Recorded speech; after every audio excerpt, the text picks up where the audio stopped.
नमस्कार, हार्दिक स्वागत और अभिनंदन है आपका मेरे इस चैनल शास्त्र मंथन में। यदि आज का पुराणों पर आधारित यह वीडियो आपको अच्छा लगे तो कृपया अंत तक देखें और लाइक और सब्सक्राइब जरूर कर लें। पुराणों में ब्रह्मांड पुराण का अपना एक अलग स्थान है। इसमें 156 अध्याय और 1200 दिव्य श्लोक हैं, जिनमें कई प्रकार की बातें और कई प्रकार का ज्ञान संकलित है। लेकिन 5 ऐसी मुख्य बातें हैं जिसे ब्रह्मांड पुराण को जानने वाले और विभिन्न पौराणिक ज्ञानों के प्रति आस्था रखने वाले लोगों को जरूर जानना चाहिए। सबसे पहले कि इस ब्रह्मांड पुराण में विशद भौगोलिक वर्णन है। भूगोल यानी संपूर्ण विश्व का, इस धरती का जो भूगोल है उसका चित्रण हमें ब्रह्मांड पुराण में प्राप्त होता है। इसीलिए भौगोलिक वर्णन के कारण इसे ब्रह्मांड पुराण कहते हैं, क्योंकि इसमें ब्रह्मांड का भूगोल के दृष्टिकोण से विशद चित्रण प्राप्त होता है, जिसमें हिरण्यगर्भ प्रादुर्भाव, सृष्टि की उत्पत्ति, देवताओं ऋषियों की सृष्टि, भुवन कोश, गंगा का अवतरण, खगोल शास्त्र जिसमें विभिन्न नक्षत्रों, सूर्य आदि ग्रहों के बारे में विस्तार से वर्णन प्राप्त होता है। साथ ही साथ आकाशीय जो पिंड होते हैं उनका वर्णन, समुद्र का चित्रण, विभिन्न प्रकार के सागर का चित्रण, समुद्र मंथन, वर्णाश्रम धर्म, विभिन्न मंत्र, कई प्रकार की धरती का चित्रण, यह ब्रह्मांड पुराण की सबसे पहली विशेषता है।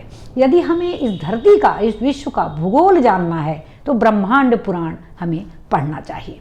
दूसरी विशेषता इसकी है कि इस पुराण में विष्णु जी के द्वारा भगवान शिव के लिंग के उद्भव की कथा आती है, जहां ब्रह्मा और विष्णु मिलकर भगवान शिव के लिंग की उपासना पद्धति और उसकी महत्ता के बारे में आपस में वर्णन और कथन करते हैं, जो अत्यंत उपादेय है।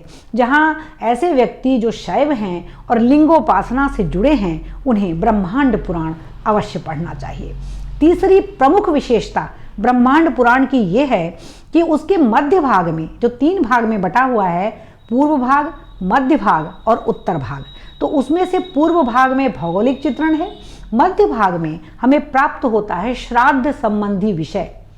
जो पूर्वजों का श्राद्ध किया जाता है वो कैसे किया जाए, उसमें क्या क्या महत्वपूर्ण तथ्य होते हैं, किस प्रकार से श्राद्ध करना चाहिए जो हमारे पूर्वजों को मुक्ति मिले, यह महत्वपूर्ण तथ्य हमें ब्रह्मांड पुराण में प्राप्त होता है। इस दृष्टिकोण से भी ब्रह्मांड पुराण अत्यंत उपादेय है।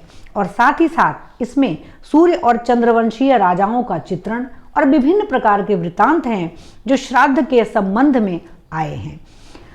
चौथी विशेषता इसकी यह है कि इस पुराण में मात्र इस पुराण में हम कह सकते हैं राजराजेश्वरी भगवती त्रिपुर सुंदरी का महत्वपूर्ण आख्यान प्राप्त होता है, जिसे ललितोपाख्यान कहते हैं। यह ललितोपाख्यान ब्रह्मांड पुराण की सर्वश्रेष्ठ विशेषता है।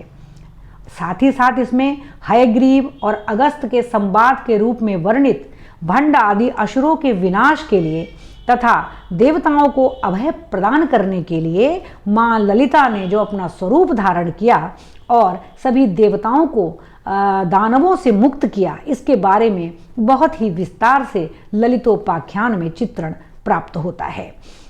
ललितोपाख्यान तंत्र शास्त्र का एक महत्वपूर्ण उपाख्यान है, क्योंकि जो ललिता देवी हैं वो तंत्र शास्त्र में अत्यंत महत्वपूर्ण मानी गई हैं और प्रमुख 10 विद्याओं में से एक विद्या है माँ ललितांबा। तो इसका चित्रण ब्रह्मांड पुराण में मिलता है, जिसके कारण ये कहा जा सकता है कि ये ब्रह्मांड पुराण की ऐसी महत्वपूर्ण विशेषता है जिसके लिए ब्रह्मांड पुराण का अध्ययन करना चाहिए। ब्रह्मांड पुराण की ऐसे तो बहुत सारी विशेषताएं हैं। इसमें पुराण का पंचलक्षण घटित हुआ है, सर्गश्च प्रतिसर्गश्च वंशो मनवंतराणि च वंशानुचरितम चैव पुराण पंचलक्षणम, यानी मनवंतर, विभिन्न वंशों का चित्रण, इसके अलावा विभिन्न पुराणों में वर्णित भौगोलिक विशद वर्णन, सृष्टि का कैसे आरंभ हुआ, कैसे सृष्टि विनिष्ट हुई, इत्यादि सब का चित्रण इसमें प्राप्त होता है। इसकी एक अन्यतम विशेषता और है कि ब्रह्मांड पुराण और जो वायु पुराण है इसमें अद्भुत साम्य है। आप अगर वायु पुराण पढ़ते हैं और ब्रह्मांड पुराण, तो बहुत सारी विषय वस्तु ऐसी है जो बिल्कुल एक जैसी है, केवल 2 ऐसे विषय हैं जो वायु पुराण में नहीं हैं, और यही है ब्रह्मांड पुराण की विशेषता। वो है परशुराम का चरित्र, जो भगवान के एक दशावतारों में से एक माने गए हैं, उन महर्षि परशुराम का चरित्र, और दूसरा माँ ललिता का उपाख्यान। यह दोनों वायु पुराण में नहीं हैं। इस दृष्टिकोण से 18 पुराणों में ब्रह्मांड पुराण अपना एक महत्वपूर्ण स्थान रखता है।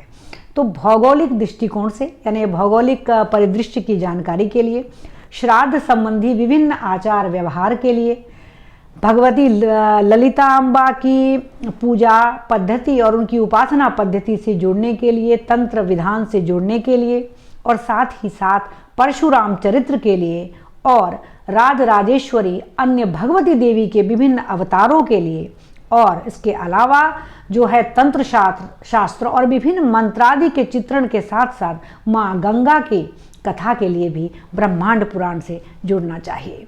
तो निसंदेह ब्रह्मांड पुराण का अध्ययन करें और इसमें जुड़े तथ्यों को अपने जीवन में उतारने का एक प्रयास हम सब करें। यदि यह वीडियो आपको अच्छा लगे तो कृपया लाइक और सब्सक्राइब जरूर करें। बहुत बहुत धन्यवाद।